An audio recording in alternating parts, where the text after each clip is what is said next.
All right. Hello, everyone. Thanks for joining us today. Welcome to our writing workshop. We're super excited to have you and to talk a little bit about some writing tips for scholarship essays today. So thank you again for joining us. We will go ahead and get started. I wanted to acknowledge a few different things. So you'll see in the chat that Mackenzie has put a link for you to sign in for this event. Please be sure to do that. We do have some giveaway things that I'll talk a little bit more about at the end, an opportunity for you to pick those up for attending, but we will need you to fill that form out so that we can contact you about that. So please be sure to do that. It's really brief and we'll go ahead and get started. So Jennifer is with us from the Writing Center today and is going to be giving us a bunch of different tips and helpful resources that we can use throughout to work on different scholarship essays. And so you'll get the chance to look at some different examples and apply some of what Jennifer teaches us today. The Keker Success Series and the Keker Common Experience program, if you don't know, is focused on providing different success events. And then there's a scholarship along with that. So the examples that you'll see today come from the Keker scholarship. But the tips that you get will be applicable to any scholarship that you're applying for in writing those essays. So I'll go ahead and turn it over to Jennifer to kick us off. Okay, lovely. So hey everybody, I hope y'all are doing well. And like Darian was saying, thanks so much for being here. I am loath to do it, but I'm going to go ahead and share my screen, which I know is like a little bit dorky in terms of the usage of it, but I think that's the best way for us to see kind of all stay on the same page. If you have any questions at any point during this, like Darian said, I'm just going to sort of be talking. We'll look first at some specifics about the Keker scholarship, just so and scholarship essay, so that you feel totally comfortable with that. And obviously, if you have any questions about that, you can totally ask them here. And there are people here who can answer your questions, even if I can't, about the specifics of that essay. And then we'll look at some strategies for writing scholarship essays, kind of like as a genre more broadly.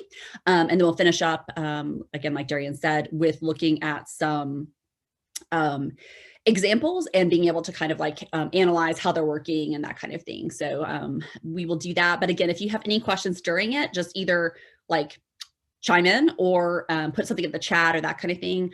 And we will, you know, because it's best if it's a conversation. So, okay, so I'm going to share my screen.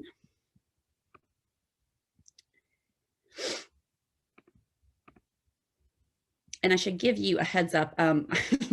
I have a very social cat who likes nothing more than to like be involved in meetings and such. And so he probably will come over here at some point. So sorry about that. Okay.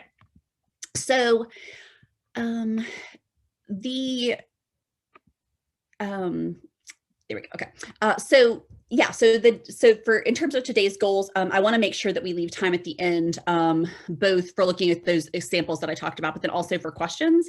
So I'm going to probably move through some of this pretty quickly. A lot of it, I suspect, will be sort of like reminders for you in terms of ways to approach scholarship essay writing or that sort of thing. But again, anytime you have questions, just holler. Okay. So in terms of the eligibility, for this particular scholarship, it is as follows. So you need to be a new student, either a first year or transfer student, as of fall 2020 or spring 2021. Okay. You need to have attended at least 4 Keker Success Series programs, one in each of the 4 categories. Those 4 categories are included here. It's connect to the UNC Greensboro community, foster academic success, engage in personal and professional development, and cultivate Spartan pride. And then also you will need to complete the Keker Common Experience scholarship essay, which is included as part of the application. So I believe that once you get into actually filling in the application, you'll find more like information there about the scholarship essay itself. But in general, the scholarship essay, it is 400 to 600 words. So, if you think about a double-spaced page, that's going to be, a double-spaced page is usually around 250 words. So that's going to be, maybe, a little under to like 2.5 pages. Okay. And the essay itself should be written in the form of a letter to new Spartans. And that's a pretty, I don't know, in terms of like scholarship essays, it's like a pretty exciting way to approach it, because it has, obviously built into it an audience, which is something that sometimes with essays in general, and also with scholarship essays, we have oftentimes a kind of ambiguous audience, or one that is just kind of vague and undefined. And so this is nice that kind of exactly to whom the essay, or the letter in this case, should be addressed. So does anybody have any questions about the kind of logistics of how to apply for that scholarship before we look at specifically the prompt for the essay? Let's see if anybody has questions here. Maybe this is probably right. I have a question. How would we submit the application?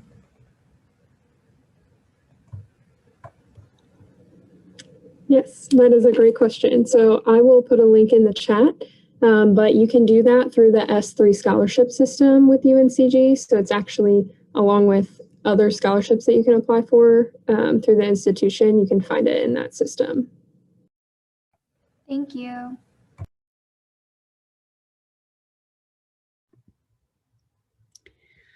Okay, so let's look at the actual specifics of the essay prompt. Okay, so it's a little dorky again, but I'm going to go ahead and read it just so that we can hear it, and you obviously see it in front of you too. Okay. So the prompt is as follows. In your own words, what has the Keker Common Experience program meant to you? Based on your engagement in the program, how has it helped you connect to the UNCG community? Who have you met, and how have campus resources helped you succeed at UNCG? How has it helped you foster academic success? What academic success skills have you developed throughout the program? And how have you improved your critical thinking? How has it helped you engage in personal and professional development? What have you learned about yourself, and how have you grown throughout this experience? How did it help you become a Spartan? What have you learned about UNCG, and what parts of the program have made you feel more like a Spartan?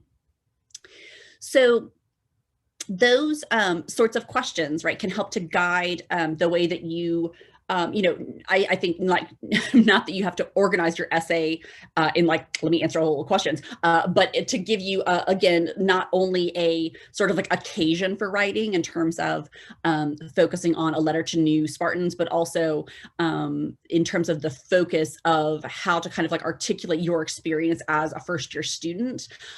These questions, you'll want to make sure as you're writing your essay that you address these questions in a way that feels kind of authentic to you as a writer, and that's something that we'll look at in a minute too. Okay. So, good heavens, sorry. I've never used PowerPoint before. Okay. So in terms of getting started, or so ways to think about, again, this scholarship essay or scholarship essays in general, right? One of the first things to consider is the genre of it, and also what we'd call kairos, or the kind of timeliness of the message. Okay, so excuse me, in the case we've talked about already, in the case of the Keker scholarship essay, it has within the constraints of the form, right? It has the genre of an epistolary genre, right? A letter. Okay. So that it should take the form of what we already know about letters, right? And have that kind of clear audience in mind. And also taking into account the fact not only of kind of who you're talking to, right? So an awareness of audience in terms of incoming Spartans or new Spartans, but also an awareness of, the time in which you are a first year student at UNCG, right? I think that, the essay that you write this year, right, is very different probably from the essay that you would have written if it were this time last year, right? For lots of different reasons, right? But I think that like being aware of and taking into account the situation that we find ourselves in both at UNCG and then also kind of more broadly, right, can be something that can influence the way that you choose to shape the kind of like narrative or the story that you tell in your essay, okay? So another thing to think about would be kind of like rhetoric broadly, okay? Well, I can't actually see y'all, so I was gonna like ask if people, but it doesn't matter. So I don't know, many of you probably have taken English 101, right? So this will look familiar, and this is not an English class, so like, don't worry. But it's important when you're writing any kind of scholarship essay to keep in mind what we already know about what makes a persuasive message, right? Because a scholarship essay is essentially, no matter what the kind of requirements are of the scholarship, a scholarship essay is pretty much a persuasive piece, right? It is a persuasive piece in asking someone to believe not only in you, but in your vision of, in this case, what it means to be a Spartan, right? And how the Keker Common Experience has influenced you and helped you become more of a kind of essential part of the UNCG community, right? And that's really powerful. And so the goal with an essay like this, right, should be to obviously answer the questions, right? And be topically focused first, right? That's kind of like if you're thinking about a corollary to like an assignment that you would do for a class, right? This is like, okay, you have to meet the needs of the assignment, right? You have to make sure that it kind of does that first, right? That's kind of our highest order concern, right? So it has to, again, we know for this, it needs to be 400 to 600 words, that it needs to be written in the form of a letter to incoming Spartans. But then also to talk about kind of like, to let the reader, in this case, I assume the scholarship committee, know what it is about your particular experience and let them get a chance to know you through your views on these subjects, right? So they don't necessarily, they may have never interacted with you, don't know you at all. And so this is your chance to give them, through your writing, a look at both what you have to say, right? The content of it, obviously, but then also the way in which you say it, right, is going to reveal a lot about you and a lot about your view of what makes the Keker Common Experience integral to your first year, and then also like how that will continue to influence you as a student at UNCG. So sort of like remembering the fact that like you have a lot of resources at your disposal in terms of an essay like this, and that you'll want to make sure that you are kind of like conscious as you're writing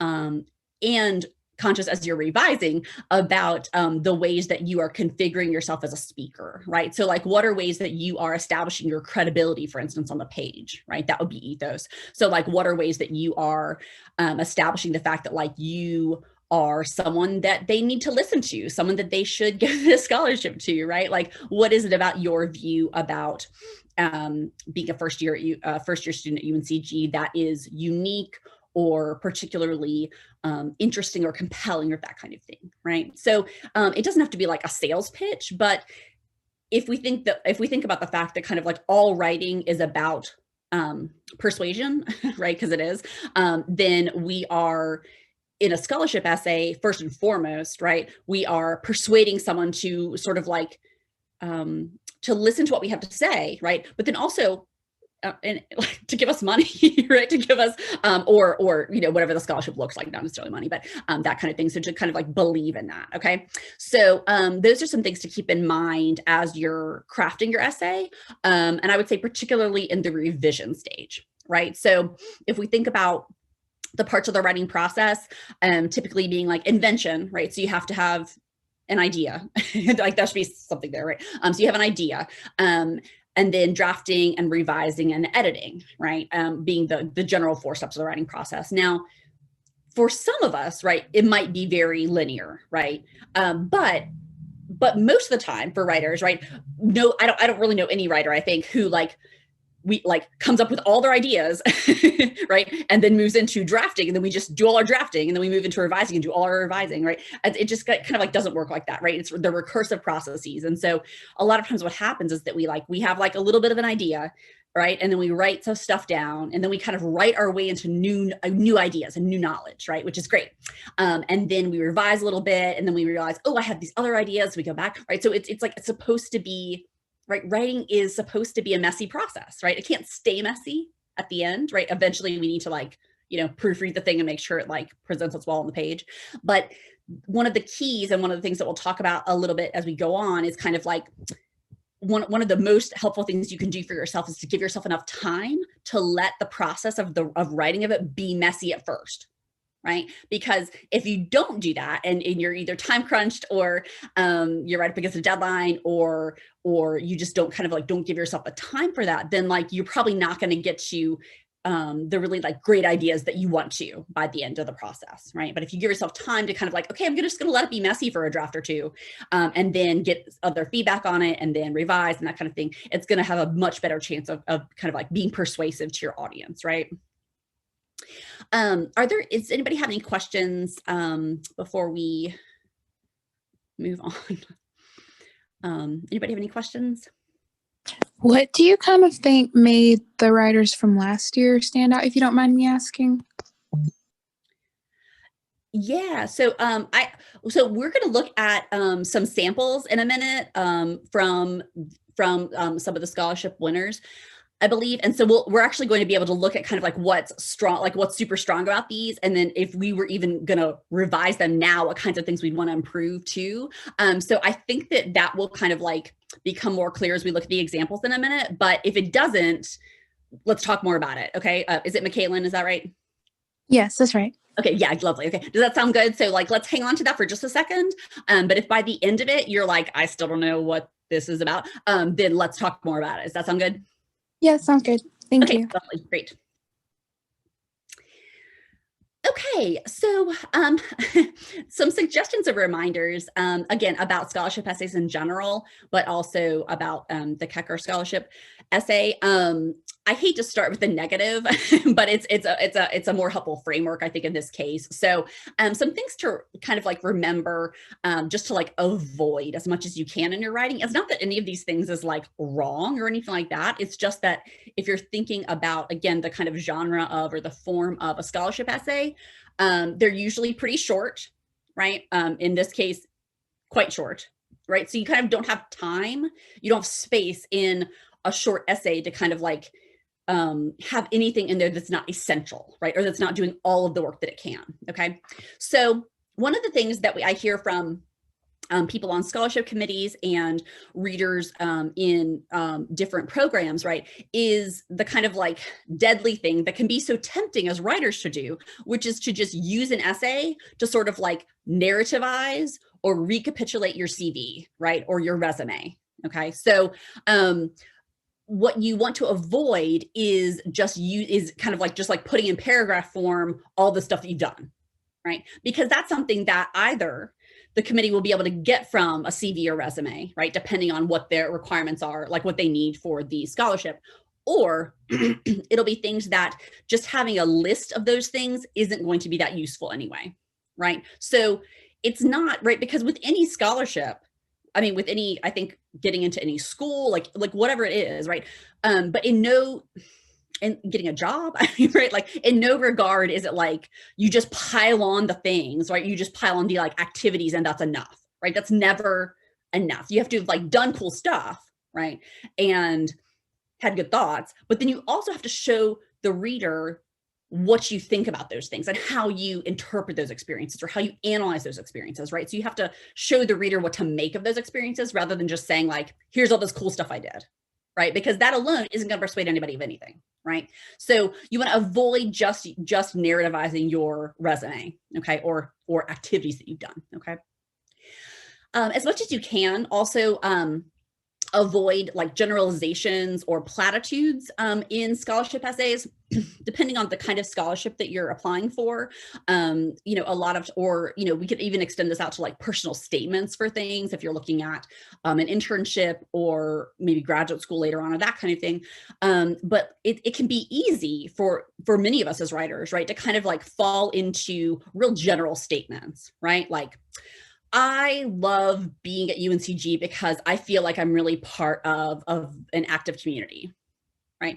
Well, that's probably very true, right? I hope it's true, right? And that's fine, right? But kind of anybody could say that, right? And so as much as you can, or, you know, like if you're applying, let's say for a scholarship that is focused, or an internship that's focused on people who are in a you know, pre-med program, okay? Saying, you know, like, I want to get into medicine because I want to help people. Okay, well, like, that's great. I mean, and that's good. Like, I'm glad of that. And like, you probably need that to do well in medicine, right? However, everybody's going to probably say some version of that. And so it's not going to make your essay stand out. And it kind of like doesn't mean very much, right? So rather than kind of like relying on something like a generalization or a platitude or that kind of thing, showing us experience will be helpful, right? And we'll look at that in just a second when we look at some things to do, okay? Another thing with scholarship essays that can be difficult to avoid is starting every sentence with I or my, and that's just kind of a like repetition thing. People who are reading scholarship essays a lot of times will be reading lots of them, and it can, you know, you want as much as you can to again use every word and every sentence to your advantage. And so getting too much into a rhythm of like, I like this, I've done this, I did this thing, I did, you know, it just becomes repetitive, and your good ideas and your good thoughts can get lost in the similar sentence structure. Okay, so that's good to think about. And then also passive voice, which you may be familiar with or have, you know, talked about or that kind of thing. It's not that passive voice is bad. It's just that it's like usually not the most exciting writing. So passive voice is going to be whenever the like actor, okay, in a sentence is so kind of like embedded within the sentence. So an example would be like, the book was read, right? So like, the book was read by whom? Who read the book? I don't know. And so it's kind of like hiding the person who's doing the action, okay?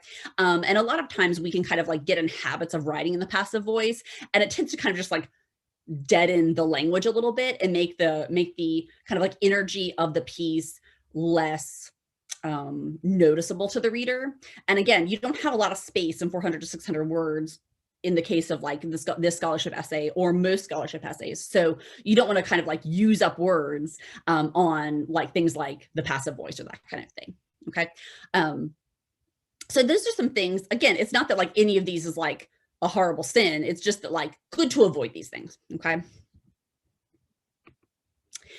In terms of some suggestions in terms of like things to do, okay.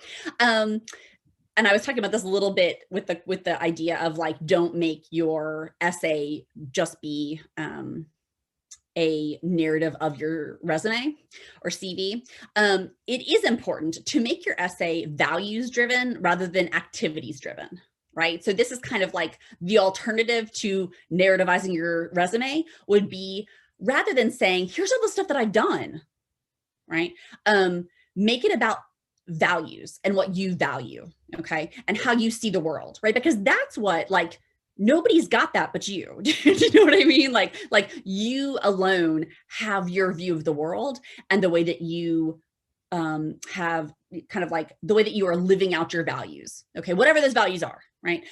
But so making your essay values driven as opposed to activities driven will let the reader know more about you than listing out activities, okay? So for instance, let's say the activity that you want to talk about is that you have, excuse me, gotten involved with, I can't think of any, I don't know any clubs on campus. Are there clubs on campus? Do we have clubs? No, but like, you know what I mean? Like let's say you've gotten involved in a club on campus, okay, that kind of thing. And that it's been really meaningful for you as a student, okay, and that it's helped you to feel more kind of like invested in the community and a part of something. Okay, lovely. So rather than just saying like, I'm part of this thing, right? And then expecting the reader to make of that what they will, right? Making it values driven says, one of the things that I care most about and that I cared most about when I was coming to UNCG is finding a community of like-minded people that I could pursue my passion for Pokemon or whatever. Okay. And so, sorry, I have a 6-year-old and he loves Pokemon. Okay. So making it values driven, right, puts the kind of like energy back into it, right? It shows what you care about. It lets you talk about what you care about, right? While also showing how the stuff that you've done is an exploration of that, right? And is an expression of that. Okay. So that's just a super rudimentary example, but that's one way to think about it, is that making it values driven rather than activities driven. So looking at kind of like, okay, what are the connections between all these things that I have done and all these ways that I have been invested in the UNCG community? What are the commonalities between those things, right? What are the like nexus points of connection for all the stuff that I've done, right? And you'll find it because, again, something drew you to those things, right? And it's something about you and what you care about. And so making that clear on the page will be very helpful, okay? Sort of related to that, remembering that all writing is storytelling, okay? And so the better story you can tell, the more persuasive it will be to any reader. And that's it's always important in writing, but it's all the more important when it's a scholarship essay, right? When you are competing against other people for finite resources, right? Whatever those resources look like, right? And so it's a matter of not only persuading, but it's a matter of kind of like selling someone on your story, okay? And so I'm not saying that you have to have like the story laid out at the beginning before you start writing, but as you're working on the essay and as you're revising, right, starting to look at it for yourself in terms of like, okay, what is the story I'm telling about my first year at UNCG, right? What is the story that I'm focused on, in this case, about how my interactions with and work within the Keker Common Experience has influenced me, shaped my future as a Spartan, like all that stuff, right? But like, what are the ways that, what is the story that I'm telling? And related to that, right, what do I want the reader to kind of like take away from that story, right? It's not that all stories have a moral, because they don't. But in the case of like a scholarship essay, I think that that is a helpful way to think about it. Is not that what's the moral theme of the story, but like, okay, by the time I've gotten pretty well through my essay, I want to be clear on, as a writer, what do I need them to know about me, right? Not what do I need them to know about all the stuff that I did? What do I need them to know about, you know, whatever, but like, what do I need them to know about me that makes my view of this experience notable, right? Does that make sense? I guess I'm speaking. Hopefully it does. Okay, great. Okay. So then I'm just going to go through the rest of these pretty quickly so we can get to the examples. These next two are kind of related, right? Being willing or being open to changing your mind as you write. You know, I mentioned before, like, I don't think that you have to have like necessarily a clear idea of where you're headed when you start. Sometimes we do, right? And some of us probably are more linear thinkers than others. But a lot of times we get to like the best, like our best ideas once we've kind of like futzed around for a while, right, with stuff. And so being open to changing your mind as you write is super important, right? Because it lets you sort of write your way into new ideas and new thinking, and maybe like in this case, like new ways of seeing your own story as a first year student, right? Like that can be big, right? And especially with something like a scholarship essay in which you are, you know, persuading someone, okay, by your kind of like view of the world. So being open to changing your mind as you write, and then also, of course, you know, like we said before, giving yourself the time to have time to change your mind as you write, right, is going to be one of the most helpful things you can do for yourself, okay? This last piece is something that I included mostly just because I've heard it from many people who read not for this scholarship, but for other scholarships, is to, like, you want to make it personal, okay? You're going to be talking about yourself. That's a good thing, right? And your experience. but just be mindful again of the kind of audience piece, and not kind of, not that I think any of you would like overshare, but just being mindful of like the fact that like the audience question, okay, and the fact that like these are people who are fellow UNCG folks, obviously, but that you don't want to share things in there that like are going to like, they're either going to unnecessarily affect people's emotions or anything like that, unless you have a real kind of like clear narrative reason to do so, if that makes sense. So it's not to say like don't share personal things, but like be mindful of the kind of like a venue that you're working in. And obviously with things like that, if you are looking to write about something that is more personal than would be the nature for the scholarship essay, you can always work on other writing that does that and get feedback and that kind of thing. So again, that's just something that I've heard from multiple people, is kind of like be personal, not intimate, in terms of what you share in an essay. So, okay. So let me see how we are on time. We are okay. In terms of thinking about both revising and kind of like just continuing in the writing process, it's good, of course, to kind of like know yourself as a writer well enough to know where you might get stuck in the writing process, or where you like kind of like trends in your writing, and then be able to kind of like head those off at the pass. So for instance, if you know about yourself that like you have the hardest time in the writing process getting started, right? Like that, for me, that's the hardest part for me, is like once I've got something on the page, I'm okay, I can revise and work from there. But it's like getting started, getting something on the page in the first place is like the hardest part for me. And so knowing that about myself, I know, okay, rather than like maybe somebody else would only need like 2 weeks to write this essay, I would need like as much time as possible, because I would need to like have the time to kind of like, gird my loins and like get ready to start on the process. And I would probably also know that I could benefit from like intervention or feedback early in the process in terms of getting started, because that's the hardest part for me, right? For other people, it's probably not going to be the same way. It might be you have the hardest part in terms of actually like revising or proofreading or whatever, right? Any of that, anywhere that you have a problem with it is fine. But just being mindful of that, and then also trying to work rather than just kind of like trying to like will yourself out of that, to work with that process and let yourself do your best work, which sometimes means knowing when to ask for feedback and help.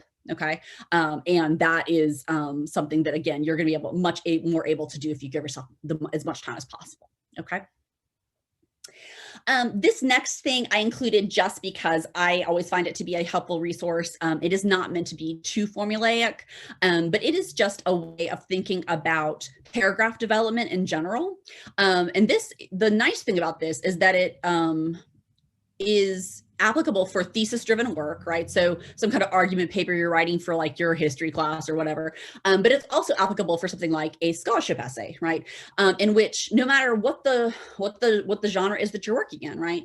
But within a paragraph, right, you typically need to have some kind of main idea, right? Something that it's about, okay? If it is thesis-driven, of course, then it's going to need to relate back to your thesis. But in this case, right, a main idea that's centered on answering one of those questions probably in the prompt, okay?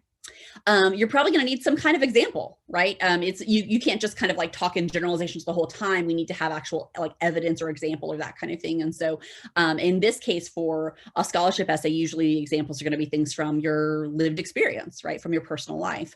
The analysis is the part that sometimes can feel the least comfortable for us, and the most likely to kind of skip over, but it's I would argue the most important part, right? Which is to not just, again, tell us what you did, or tell us, like kind of like show us what you, where you went, or what kinds of books you read or whatever, but to tell us why we should care about that, right? And to tell us why it matters in this context, right? That's analysis, right? Analysis is taking a puzzle that's already put together and pulling the pieces apart to see how they work.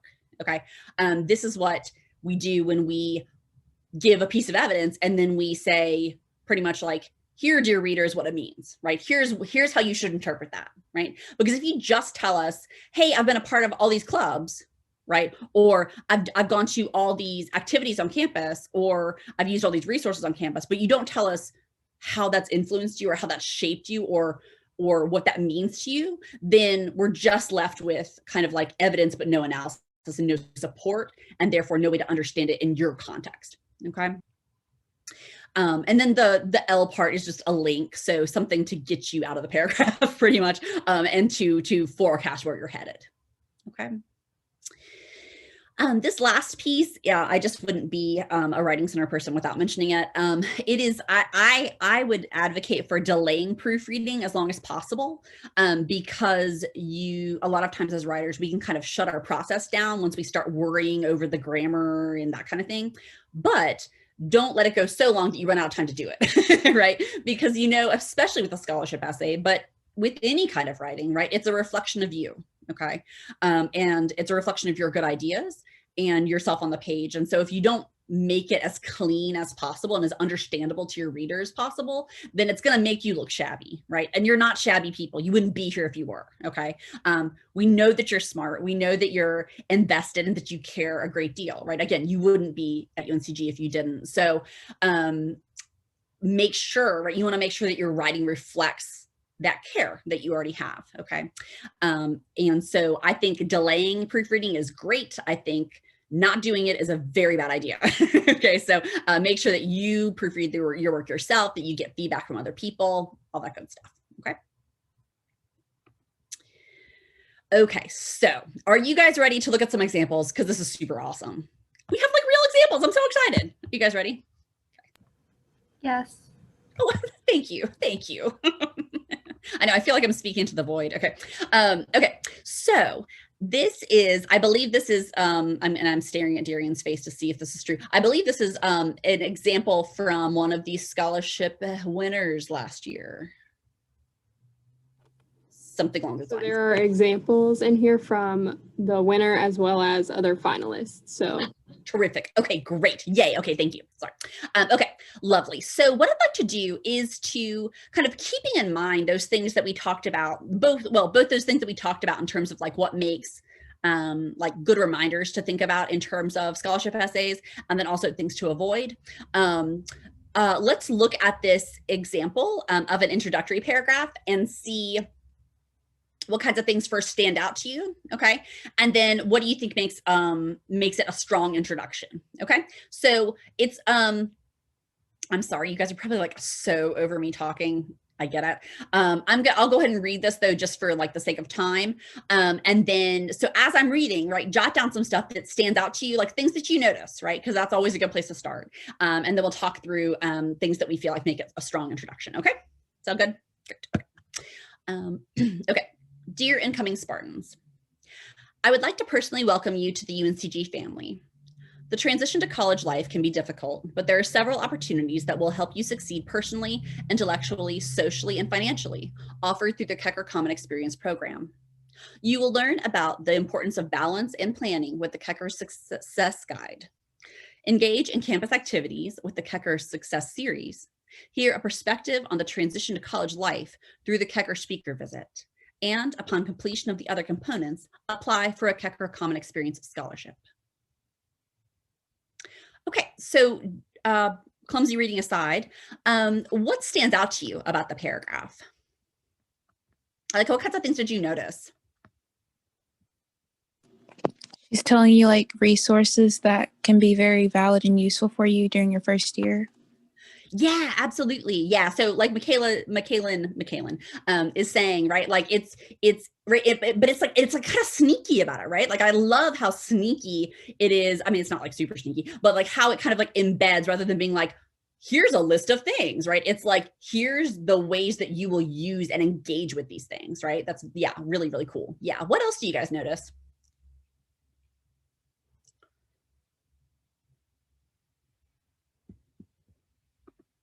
Stare at some other people's pictures here.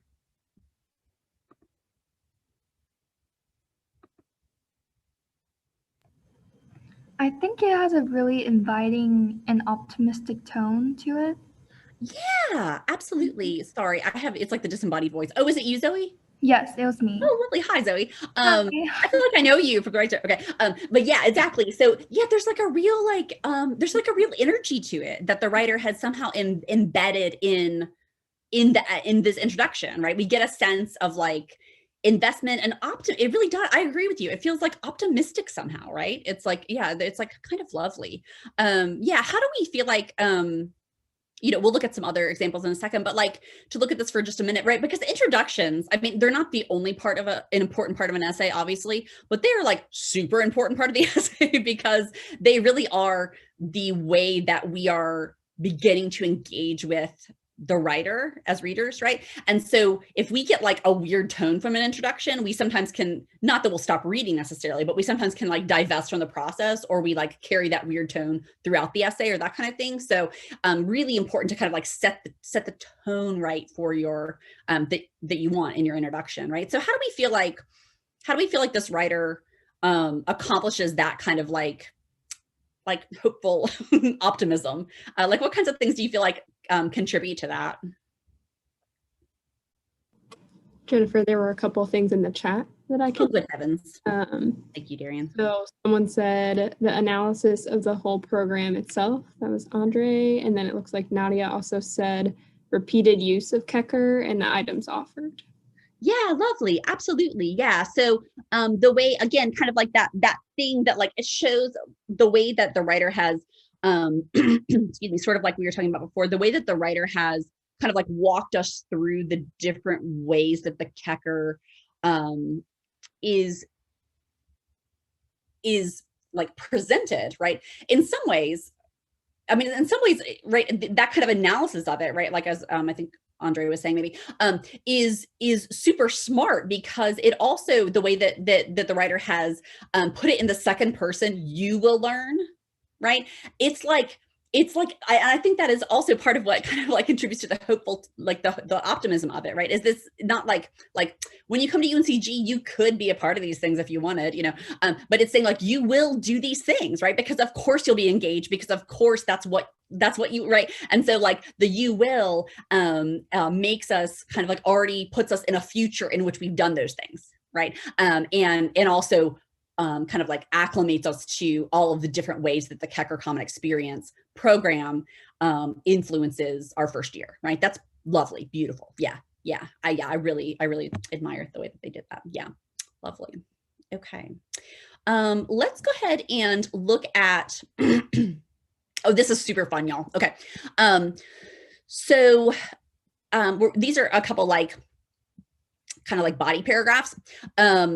So one thing to think about, or a thing to think about as we look at these would be kind of like what you think is strong about each paragraph, and then also what kinds of things you feel like we can, like the writer could improve on. So that's one of the best ways that we can learn about our own writing, is by seeing what works and what doesn't work in someone else's work, right?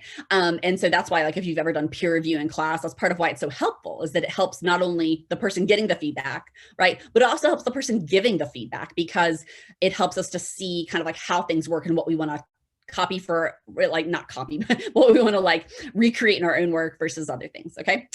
So let's actually look at this second paragraph. Just to make sure we have time for questions. So as I'm reading this, right, think about what's strong about it, and then what kinds of things you would encourage the writer to rethink. Okay, the Keker Success Series are great. I did not get to do as many as I wanted because of my class schedule, but the ones I did go to were not only a lot of fun, but helped give me tips and tricks as well. I learned time management skills, made friends, and learned how to de-stress. I would recommend stepping out of your box and going to as many as you can. Okay, so what do you find to be strong about that paragraph?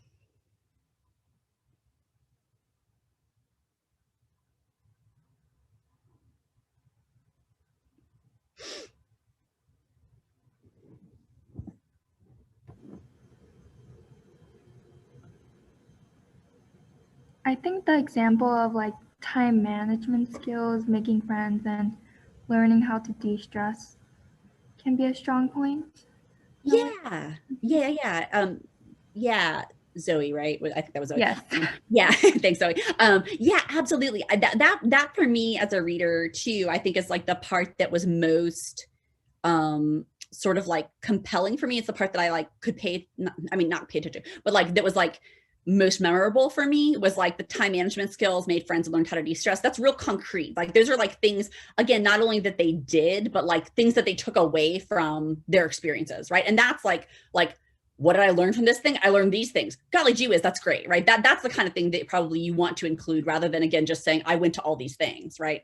Yeah, absolutely. So yeah, I think that's a really strong part of it.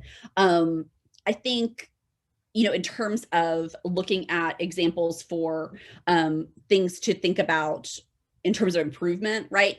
The parts kind of like around that, right? I did not get to do as many as I wanted because of my class schedule. And like that sentence, and then I would recommend stepping out of your box.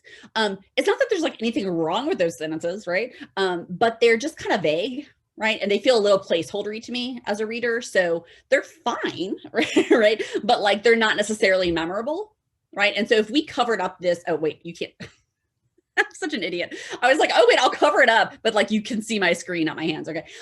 But like, if I were to put this away right now, right? And I just said, okay, tell me what you remember about that paragraph, right? You're probably going to end up remembering like, oh, something about de-stressing, time management, maybe making friends, right?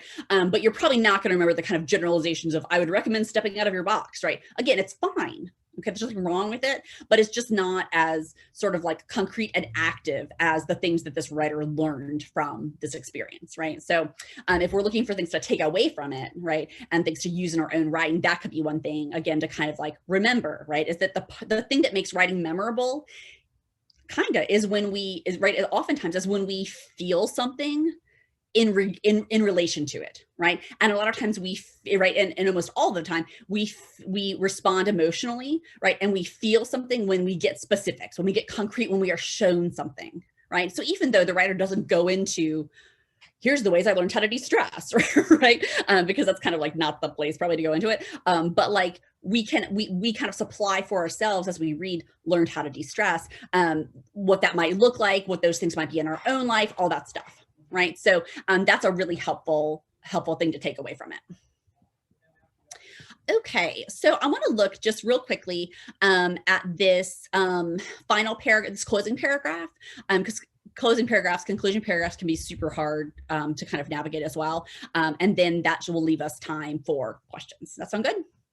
Okay. So, sorry, my also my family just got home, so sorry about that. Okay. This final paragraph says, I've learned, and you will too, that UNCG is a place full of opportunities around every corner, whether that be in groups, board, or even classes. I really enjoyed cheering on my school, even if I didn't quite understand all of it.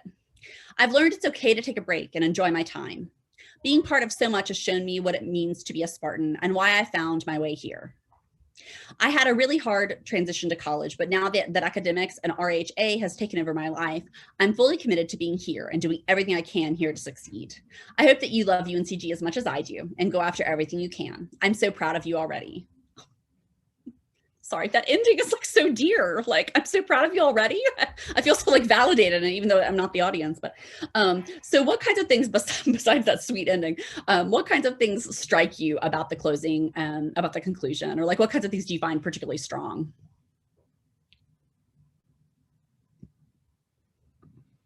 I would totally call on some of y'all, but I don't actually know you, so I feel a little bit bad about like cold calling on you. I would do that to my students, but. Anybody?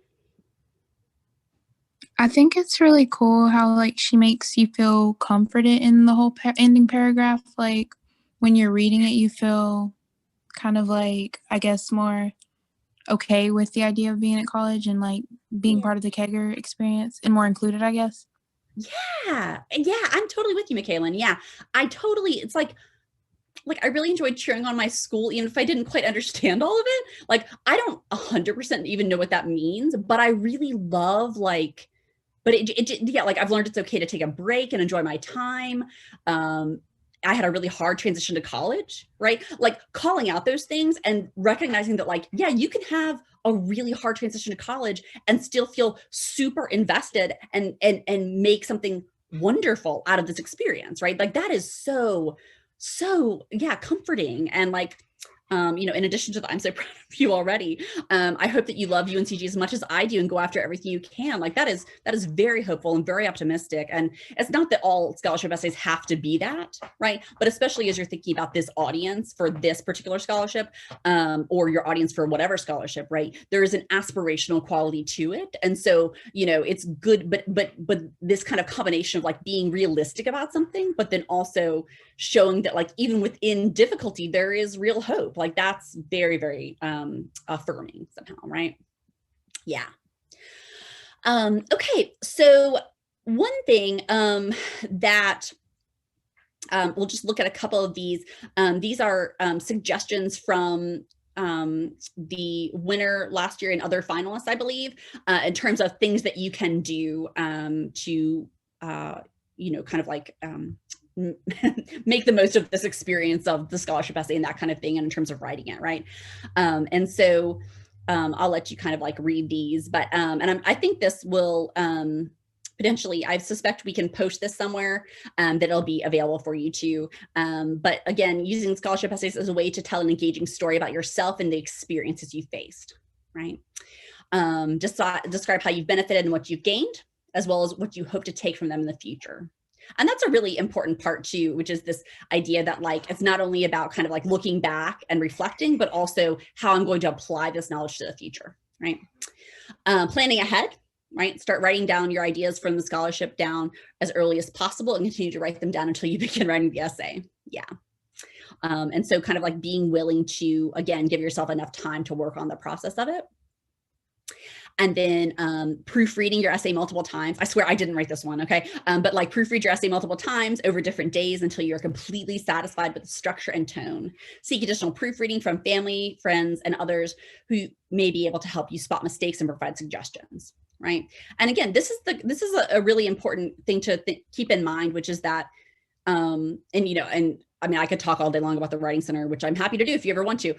But regardless of where you get that feedback from, right, getting another set of eyes on something on your own work is crucial, okay? Because so often, even if we proofread it extensively ourselves, we just can't see the work for what it truly is because we wrote it, right? Because we're too close to it. So getting another set of eyes on it, whoever that is, right, is going to be super, super helpful, right?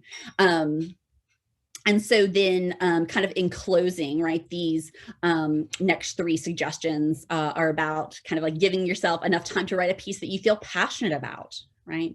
You know, don't wait until days before the deadline to get started. Use the reverse planning technique. Cool. Okay. Making sure the essay reflects who you are. You should aim to have your personality shine through your writing and allow the reviewers to understand more about what makes you so special and deserving of recognition. Right. And again, that's something that I think can best be mirrored back to you by other readers, right? Whether that's the Writing Center, whether that's your friend on the hall, whether that's your mom, like whoever, right? But like letting someone else see the thing to say, okay, does this feel like you on the page? Okay. And then in terms of another kind of like planning piece, allowing yourself time, and again, I didn't write this one either, to get it checked out by the Writing Center. Lovely. Okay. There are staff members there to help you find that word you can't think of, add a comma where you need it, or help you make your submission the best it can be. Okay. So again, this will be posted somewhere that we'll tell you about later, that you can see it as well to spend more time with those suggestions, but they're all like super, super, super good. Okay. So again, I'm happy, I can tell you all about the Writing Center another time, but I want to make sure we have time for questions. The one thing I will tell you about the Writing Center is that we would love to work with you at any point in the writing process. So even if you haven't gotten started at all on the essay, maybe you're already drafting the essay, maybe you finished the essay, whatever, wherever you are in the writing process, we would love to work with you on it. And you can make an appointment through our website. Okay. This semester we're online only. So you can meet with us. We meet with you through Google Meet. Okay. But again, there's much more instructions there. I can give you my information. You can email me directly too if you have questions about the Writing Center. Okay. So what kind of questions do y'all have, either about the specifics of the Keker or scholarship essays in general, that kind of thing?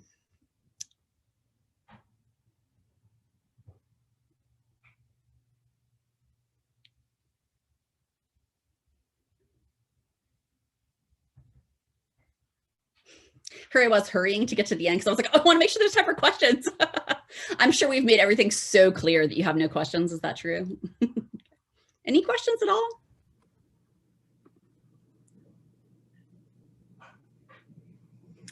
Okay, well, if we don't have any questions, I do want to sneak in before 5 to give you a little more information. Thank you so much for attending today. We hope that you go on to write some really great scholarship essays. Timeline, I see just came through the chat. So March 1st, that's a great question. March 1st is the deadline for the S3 scholarship system, any of the scholarships that are in there for UNCG, and that includes the Keker scholarship as well. So I did want to say that we are doing some giveaway things.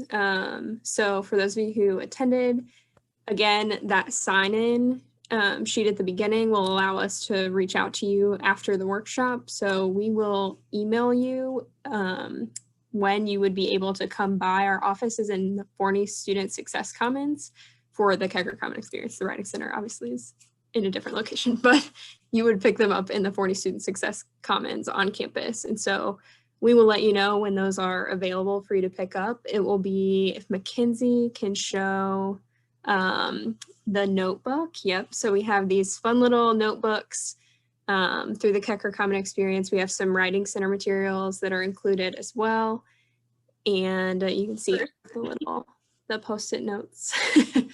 And then we also have the Keker Success Guide. So some of you may already have this, but if you do not, we can make that available. There's also going to be one person from the attendee list who will be randomly selected for a $25 bookstore gift certificate. Mackenzie's holding up the guide to graduation as well, the Keker Success Guide. So lots of fun things. Like I said, we will email you, so look out for that so that you know when you can come by to pick things up. Awesome.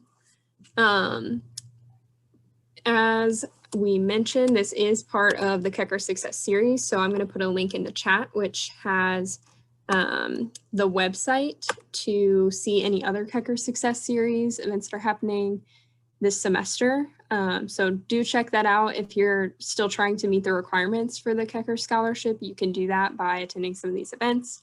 Even if you aren't trying to meet those requirements, you already did, or you're not applying for this scholarship specifically, there are some really great things in that Success Series. So please do check it out and tune into some of those. We would love to see you again in the future. But otherwise, oh, it looks like we have a question. Andre? Yes. First and foremost, how you doing, Darian? I'm good. How are you? I'm well. I wanted to know when, I don't know if you saw my question in the chat, but when will the scholarship recipients be notified as far as like if you were able to receive the scholarship? Yeah, that's a great question. I'm going to pass that over to Mackenzie. I'll jump in actually and just share. So we hope to notify scholarship recipients by April at the latest. So it takes a little bit of time, as you can imagine, to read through all of the many essays, but April is our goal. Thanks, Andre.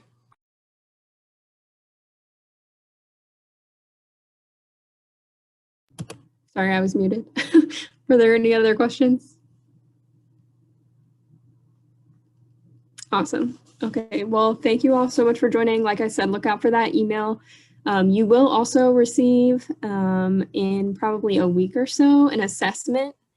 It's pretty quick, not very long. We would love for you to fill that out. It allows us to get feedback on these events and improve them in years to come. So please do make sure that you fill that out as well.